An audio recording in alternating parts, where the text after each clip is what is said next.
રાજુલા તાલુકાના ડુંગર ગામમાં છેલ્લા ઘણા દિવસોથી ગ્રામજનો દ્વારા ગ્રામ પંચાયતને વારંવાર રજૂઆત કરવા છતાં રોડની સમસ્યા યથાવત રહી છે.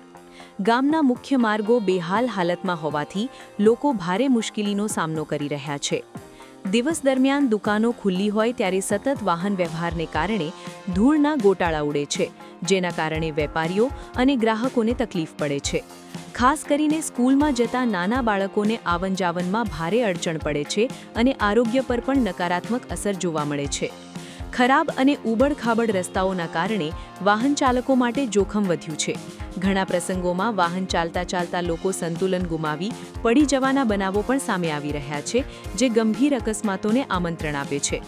ગામ લોકોનું કહેવું છે કે ખરાબ રસ્તાઓ અને ગંદકીના કારણે હવે સર્પ જેવા જીવજંતુઓ પણ બહાર આવવા લાગ્યા છે, જે ગામના લોકો માટે જોખમરૂપ બની રહ્યું છે. આ પરિસ્થિતિને ધ્યાનમાં રાખી ગામજનો દ્વારા પંચાયતને તાત્કાલિક રોડનું નિર્માણ કરવા માંગ કરવામાં આવી છે. જો વહેલી તકે યોગ્ય કાર્યવાહી નહીં કરવામાં આવે તો ગામ લોકો દ્વારા વધુ કડક પગલાં લેવાશે તેવી ચેતવણી આપવામાં આવી છે.